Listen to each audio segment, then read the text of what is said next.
violencia.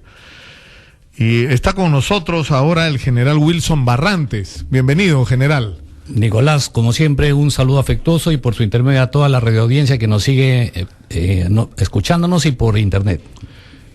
Vamos a hablar ahora del caso Acomarca. Es sorprendente que estemos hablando del caso Acomarca porque esto ocurrió hace ¿cuánto? 30 años. En agosto se cumplen 30 años, ¿o estoy mal, digo? Sí. 30 años. 14 de agosto de 1985. Efectivamente. Mire, bajo esa lógica, vamos a continuar investigando para perseguir a los descendientes de Caín por haber matado a Abel, porque en realidad el tiempo de persecución debe culminar. Y ahí había una situación que desde todo punto de vista se explica, dado que el Estado peruano, cuando ingresa a este tema de la guerra interna, ingresa en las peores condiciones, sobre todo la Fuerza Armada, ingresa en las peores condiciones porque de ser un ejército preparado para la guerra externa, se reconvirtió a partir del diciembre del año 1982 inmediatamente en guerra interna, y como comprenderá, eso en ningún país del mundo sucede así. Siempre existen unidades preparadas para ese entonces. Sin embargo, a todo costo, la Fuerza Armada asumió esa responsabilidad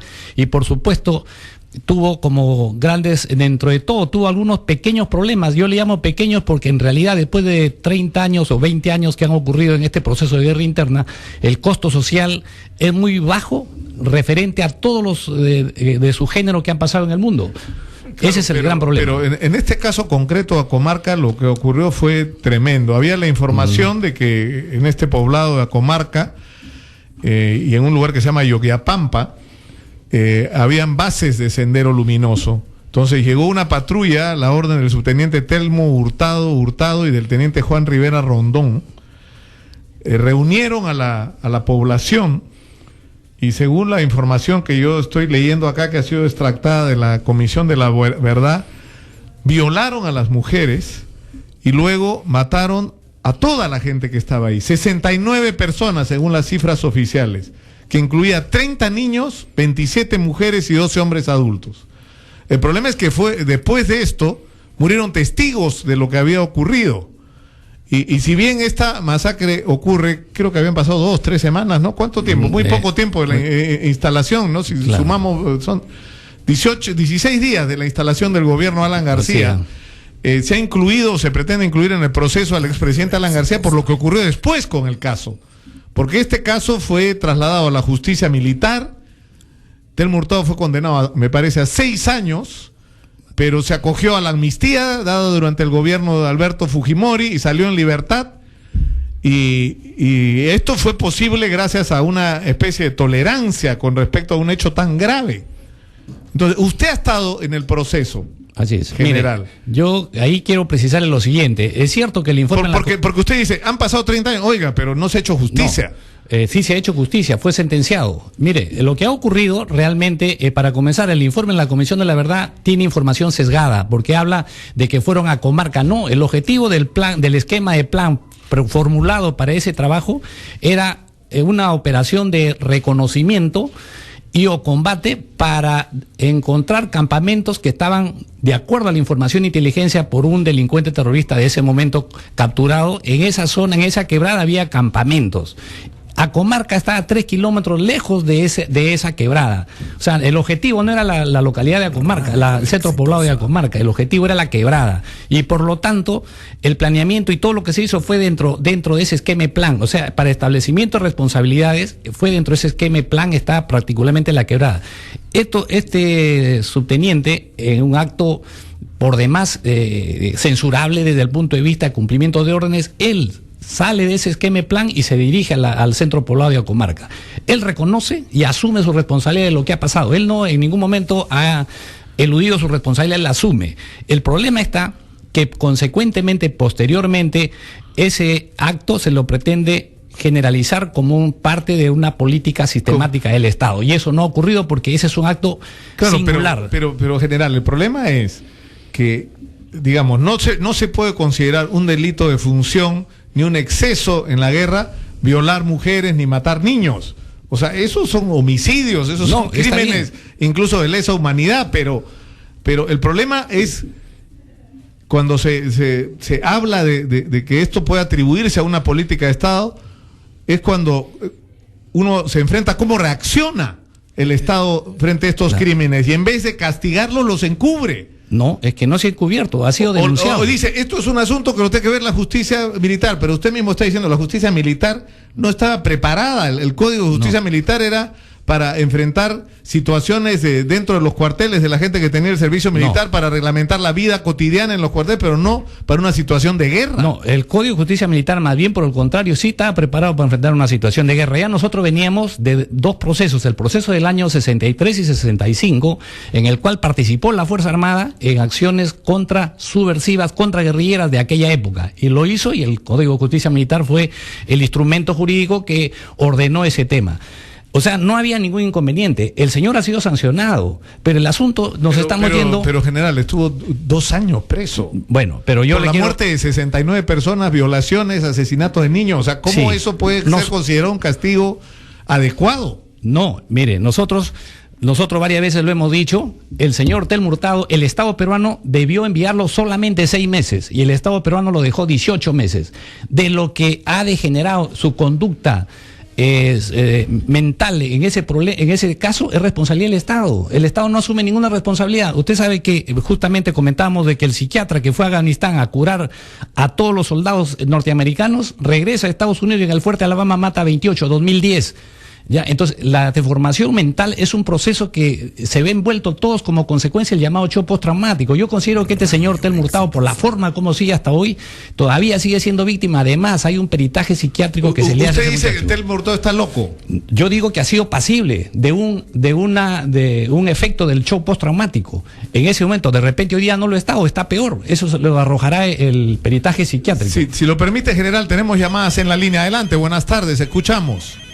Buenas tardes, me llamo Felipe y quería también dar una opinión. Sí, adelante, Felipe. ¿Qué pasó?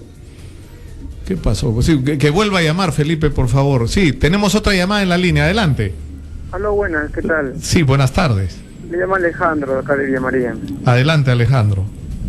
Con respecto a lo que he escuchado de la entrevista anterior y ahora lo que están entrevistando al general Barrantes, yo quería opinar sobre el problema que se viene viviendo, ¿no? Yo, por ejemplo, soy joven y es cierto, ¿no? Yo he conocido jóvenes del MOADES, he conversado con unas personas también del lado de los militares que han tenido, que han participado en esa guerra de los 70. El problema subsiste y he escuchado una entrevista, por ejemplo, que entrevistan a Iberico, al otro general que es de Toledo, no me acuerdo el nombre exacto, pero por ejemplo hay mucha interferencia en las decisiones que se han tenido con el Poder Judicial con respecto a ese tema del traslado de los presos, ¿no?, que están en la base del Callao. Y yo considero que sí, pues es un trato inhumano que se viene dando a personas que ya tienen más de 20 años y, como se dice, no se les da ni siquiera el derecho a la visita. Y creo que hay una sin razón. Yo he estado intentando llamar desde hace rato y como que no podía entrar mi llamada ahora que quería también llamar, ¿no?, a que se pueda debatir abiertamente, se pueda conversar en las universidades, ustedes que estén tildando de una u otra cosa, y se abre ese debate, porque el problema ese no lo han dejado inscribir, y sería bueno, porque ahora no hay ni siquiera propuestas de izquierda verdadera que defiendan los derechos de nuestro pueblo. Entonces sería bueno. Ahora, con ese último que quería intervenir, yo creo que, como dice el señor Crespo, creo que esta situación debería entrar a un proceso de reconciliación, y yo he estado leyendo sobre la amnistía, que es una facultad del Congreso inclusive, y ya debería dejarse de estar persiguiendo también a los militares, a la sociedad, ¿no? Ya deberíamos pasar a una cuestión nueva, ¿no?, para que verdaderamente se preocupen por los derechos actuales. Por ejemplo, nuestro pueblo no puede acceder fácilmente a la universidad, no hay trabajo para los jóvenes, o trabajamos y ganamos menos del sueldo mínimo, porque escucho que sale de 750, pero yo trabajo y gano menos de 500. Claro, sobre todo los jóvenes, ¿no?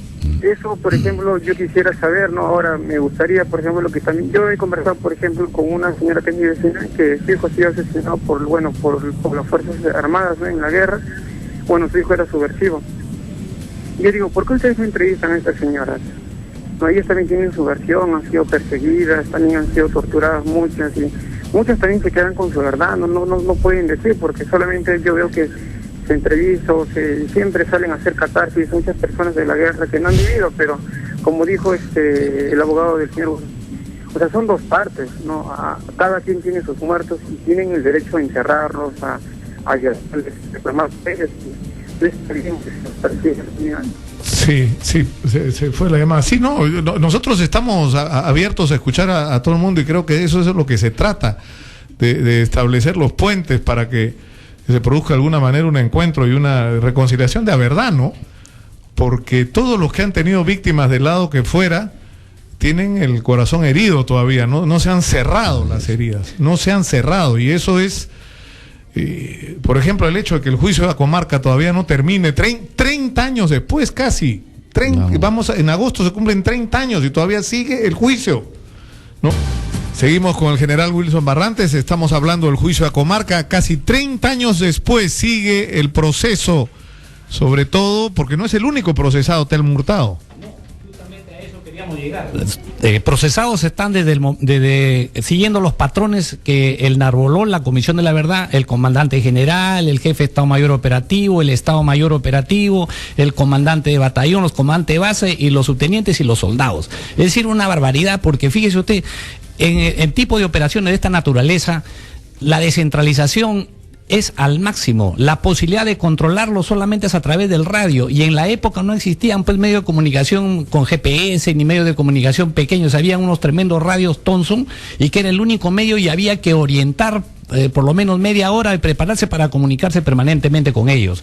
Entonces había muchas dificultades de control, y eso es consecuencia del Estado, pues. O sea, ahora a estas alturas nosotros queremos juzgar con el mismo ojo que lo haríamos ahora, ya desinhibidos de la violencia, con el mismo ojo de respeto al prójimo y respeto al derecho humano, pero esto sucedió en una etapa muy crítica de la historia de la patria, que nos debe avergonzar. Este caso nos debe avergonzar a todos los peruanos, pero aquí nadie se avergüenza. Todo el mundo quiere haciendo catarsis, echándole la culpa a la Fuerza Armada, al Ejército, que fue un violador, que fue un carnicero, pero cuando en el fondo, señor, todos somos responsables, porque las consecuencias de ese efecto es producto justamente de las condiciones que le llamamos nosotros condiciones objetivas de la época, de nutrición. Huancavelica, Ayacucho, 85% de pobreza extrema, los niños no llegaban ni siquiera 100, cada 100 niños morían de 1000 porque no llegaban a vivir. O sea, una condición de pobreza extrema bárbara, y que aún así, fíjese, hoy en día hemos evolucionado, solamente estamos 8% de pobreza extrema y 24% de pobreza. Esos números son consecuencia pues de los efectos positivos que hemos tenido en el crecimiento, gracias a que la pacificación se dio, y el costo que hemos pagado, ahí está, cerca de 5.000 hombres de la Fuerza Armada han padecido, han muerto. O sea, el 20% de los muertos que ha dado esta guerra es la Fuerza Armada. ¿Y cuál es el precio de la guerra? Los militares procesados, los militares presos, los militares mal pagados. Es un Estado conchudo, sinvergüenza, que ha tratado pésimamente mal a la Fuerza Armada. Entonces, esto es la indignación que sentimos nosotros. Por eso que nosotros creemos que la reconciliación debe darse sí o sí, porque es necesaria en este proceso. Como usted dice, 30 años. Queremos ver con el ojo actual lo que pasó, y no somos capaces de hacer un mea culpa de lo que ha ocurrido. Ha ocurrido de lo peor, pero ¿culpa de quién es? ¿De la Fuerza Armada? ¿Culpa del Ejército? ¿Culpa de la policía?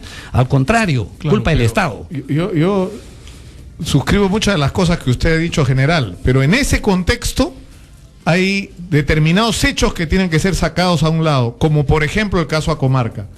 De ninguna manera y bajo ninguna justificación se puede aceptar que pueda tener algún nivel de razonabilidad o de explicación que un grupo de soldados viole mujeres, mate 30 niños. Eso no tiene justificación. Bueno, la violación, eso no tiene justificación. Sí, eso no se ha aprobado. Fíjese usted que todo eso que dice la informe de la Comisión de la Verdad, se murieron los testigos, general. No, pues, pero ¿cómo podemos saber si alguien ha sido violado? Eso dice la Comisión de la Verdad, dice un informe. Habría, pero nada de eso ha ocurrido. Lo que ha ocurrido es una persona que estuvo al mando de soldados, desquiciada, comenzó a matarlos. Y eso es lo que nosotros lo censuramos. ¿Qué cree que los militares... Él dice que personalmente él mató por lo menos a 30 personas. Imagínese usted, usted va al hospital Arco Herrera, señor, y todos son presidentes, todos son mariscales, ahí en el Arco Herrera, y todos dicen que no tienen nada. El problema es ese, para nosotros es muy grave lo que ha ocurrido. Tenemos llamadas en la línea, general. Adelante, por favor, escuchamos. Sí, buenas tardes, adelante. No, se voló.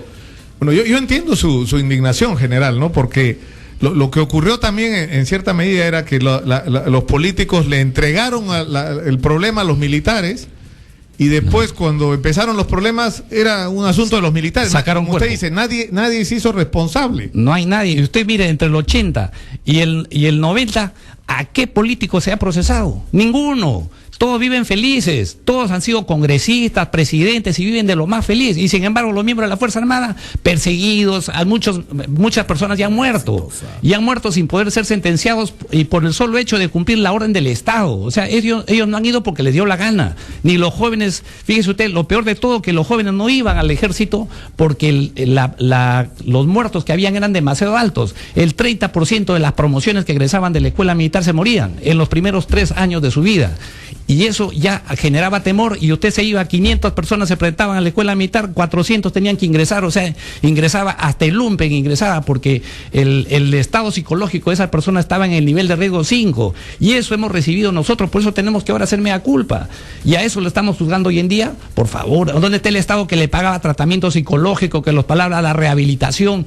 Mire, más de 1 millón de personas han transitado por la zona de emergencia y el Estado les ha hecho algo. Veamos el espejo de Estados Unidos, Norteamérica, Vietnam, mire las consecuencias con un trato distinto. Acá creemos que somos de acero, que no pasa absolutamente. No, pues aquí están las consecuencias. Y ahora queremos echarle la culpa al general, queremos echarle la culpa al soldado. Claro, nos horroriza lo que ha hecho este señor. Él lo dice, yo lo he hecho, y si tuviera que estar mi padre acá, yo lo mataría. Oiga, ese señor está loco.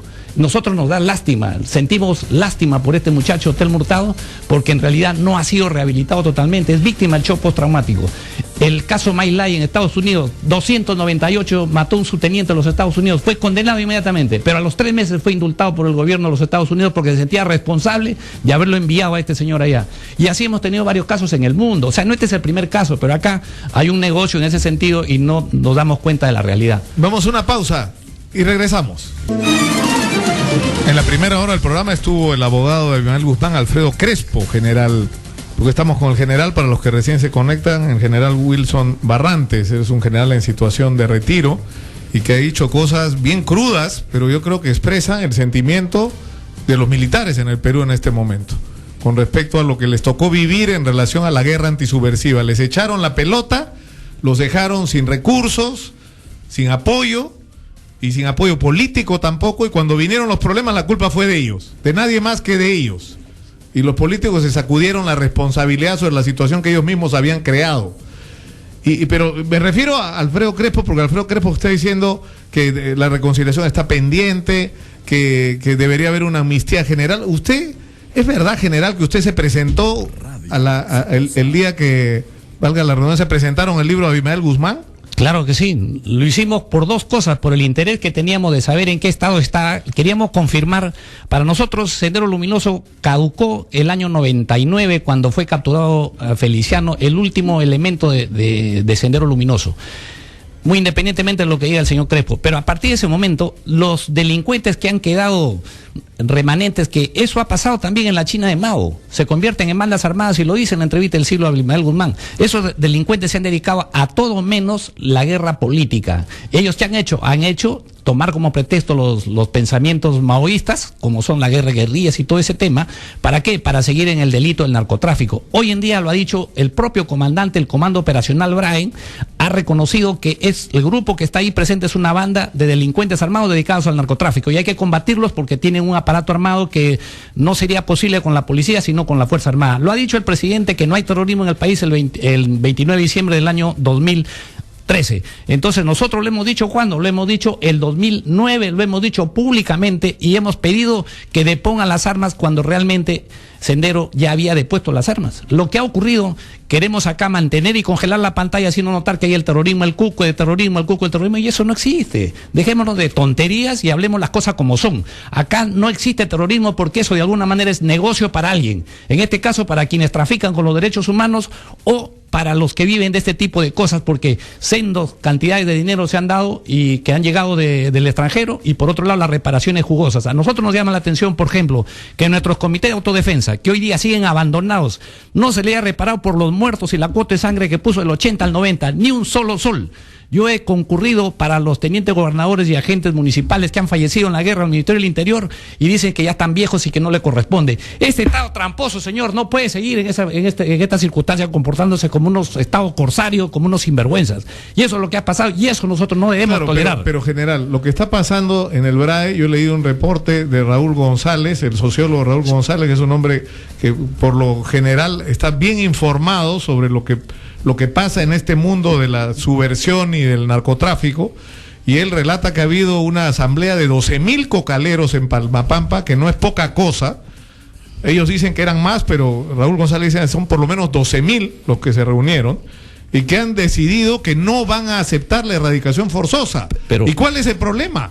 Que si ellos no aceptan la erradicación forzosa, son miles que están, digamos, que podrían ser seducidos por el grupo de los Quispe Palomino, que le dice, está bien, ustedes no quieren la erradicación, nosotros le ponemos las armas para que no haya erradicación. Justamente. Y eso puede crear una situación muy explosiva en esa zona. Pero por supuesto, y se ha quedado corto. Yo conozco a Raúl González y su análisis es corto, es enano, porque en realidad no son 12.000 ni 13.000, son más de 300.000 campesinos cocaleros. No, claro, los que hay, pero los que se reunieron en esa asamblea era de delegados. De delegados, porque permanentemente todos ellos representan a los 300.000. Y lo que ellos le están diciendo al Estado, le están diciendo a Devida, que en este caso Devida se está equivocando. Señor, tiene usted que realizar el programa paralelo. Yo tengo que inmediatamente hacer la sustitución del cultivo, generar créditos para programas alternativos de 3 a 5 años, el café, el cacao, la palma, la aceitera, que son productos que son de esa zona. Tengo que hacerle la carretera, el camino, porque claro, porque yo he escuchado lo que dicen, que les están diciendo ya, produzcan café y cacao, ya, pero aguanta, ¿cuál es la relación entre lo que me cuesta producir el producto y el precio por el que lo puedo vender? Y la conclusión de los campesinos, que es bien simple, de suma y resta, voy a perder. Claro, están pidiendo que me meta en un cultivo que me va a hacer perder dinero. Y yo me imagino que eso tiene que ver con el contexto de la falta de vías de comunicación, la falta de comercialización, la falta de industrialización de los productos incluso. Mire, en la década del 90, cuando se reprimió en el Valle del Guayaga, contradictorio a lo que la gente piensa, fue el precio lo que hizo que la gente se reconvierta en un estado, una región cocalera a una región cafetalera o Palma el Espino. Porque el precio fue tan bajo, que la interdicción fue tan dura, que el precio se vendía a 90, a 100 dólares el ladrillo de pasta básica, y eso indudablemente no cubría sus costos operativos. El tema es cuando económico. Normalmente costaba ¿cuánto? 800, 900 dólares. La represión fue fuerte, y entre el 92 y el 96 la Fuerza Armada, yo he sido jefe de operaciones en esa zona, en la zona del Frente Mantaro, la represión fue tan fuerte que todos los días se capturaban avionetas entre el 92 y el 96, y se evitó, de tal suerte que la gente sacó la cuenta en el Valle del Guayaga, fue mucho más, y dijo, bueno, por cuestión de costos. Claro, ya no es negocio. Entonces, el problema es que para los cocaleros en este momento, tampoco es que sea negocio en el sentido que son ricos, ¿ah? No, el cocalero gana para vivir él, vivir a su familia, y en el mejor de los casos educar a sus hijos, claro, pero ahí para. Hay una economía muy modesta que se mueve en esta zona, en donde todo cuesta caro. La Coca-Cola le puede estar costando a usted hasta 10 dólares en determinado lugar.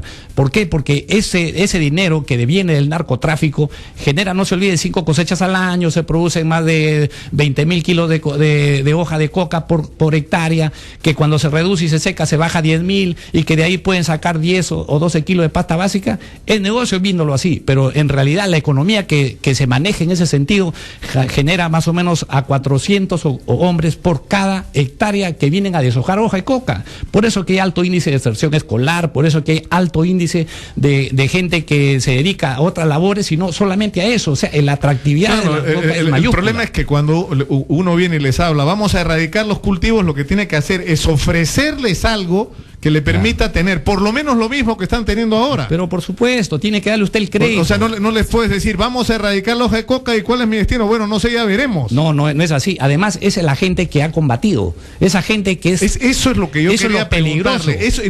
Sobre eso llama la atención Raúl González en uno de los textos que leí. Él dice, esta gente combatió a Sendero Luminoso y ahora se la estamos entregando a los Quispe Palomino porque se están haciendo las cosas mal, según él. Esto lo hemos advertido desde el año 2009. Y nos llama la atención que le presten la atención ¿por qué? Porque no tenemos la oportunidad. Yo les agradezco que me permitan hablar. Yo le digo porque ese es el informe texto que me ha llegado hace una semana. Pero esto lo hemos dicho el 2009, lo hemos dado por escrito y hemos pedido ser escuchados en algunas estaciones y en televisión, y no nos dejan escuchar. ¿Sabe por qué? Porque acá somos un poco hipócritas, porque vivimos de la economía del narcotráfico. No se olvide que 2 puntos de nuestro PBI es justamente que viene el narcotráfico, del dinero que se genera a través de eso.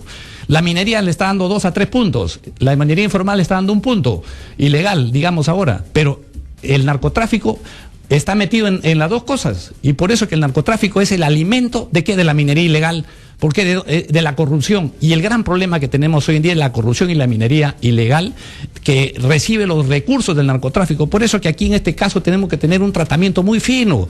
Nuestro vínculo con los comités de autodefensa es permanente. Y yo estoy con ellos ahora. Hoy están aquí en Lima, han venido la delegación del Valle del Río Apurímac, Mantaro y Ene. Hemos tenido una conversación y efectivamente es cierto, se les quiere erradicar y no se les ofrece ningún programa alternativo, porque aquí no nos importa. Es como el caso de La Parada. Hay que matar dice, el problema es salubridad, insalubridad y seguridad. Ya, matamos y se acabó. Mentira, pues matemos a los tuberculosos bajo esa lógica, porque ese es el tema que estamos utilizando acá. No somos consecuentes con la realidad sociopolítica y socioeconómica del país.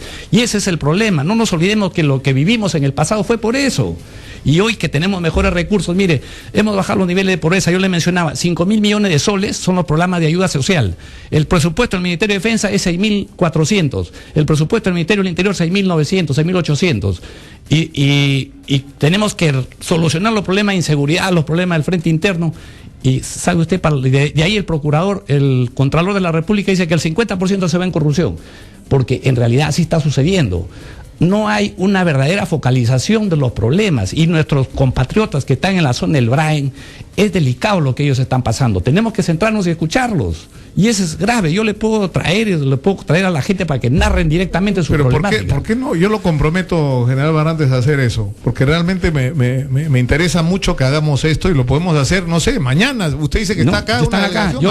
Yo lo traigo acá mañana y vengo con ellos. Mañana, y agarramos el toro por las astas. Porque yo creo que el problema que tenemos es que nos revientan los acontecimientos en la cara y reaccionamos después. Cuando nos pasan las cosas, ya, uy, ¿de dónde vino esto? Nosotros hemos pedido reconciliación desde el 2009. Hemos dicho, este país no puede seguir peleándose entre hermanos. No podemos tener en blanco y negro una imagen congelada de que los militares son corruptos y los militares son violadores de derechos humanos. Esa historia ya está de moda y ya pasó. Entonces, por lo tanto, hoy en día queremos solucionar el problema en forma directa. ¿Sabe cuál es el efecto? Que los hermanos Quispe Palomino siguen haciendo lo que les da la gana. Porque no hay, por ejemplo, anoche... Pero eso es verdad. En un sentido usted tiene razón. Mientras discutimos de todo esto, los Quispe Palomino están ahí tratando de aprovechar el pánico. El Ministerio de Economía no ha soltado los fondos correspondientes. Nuestros agentes, anoche había una denuncia. Los agentes de inteligencia decían que enero, febrero y marzo no se les paga porque lo miramos administrativamente el Estado. Nos olvidamos que hay un estado de guerra. Tiene que haber una economía del Ministerio de Economía. Ese señor que está de ministro de Economía, pues tiene que mirar las cosas desde el punto de vista de la guerra. No puedes pasarle al cuarto mes. ¿Cómo que no le pagan a la gente? No, porque justamente la denuncia de anoche es eso.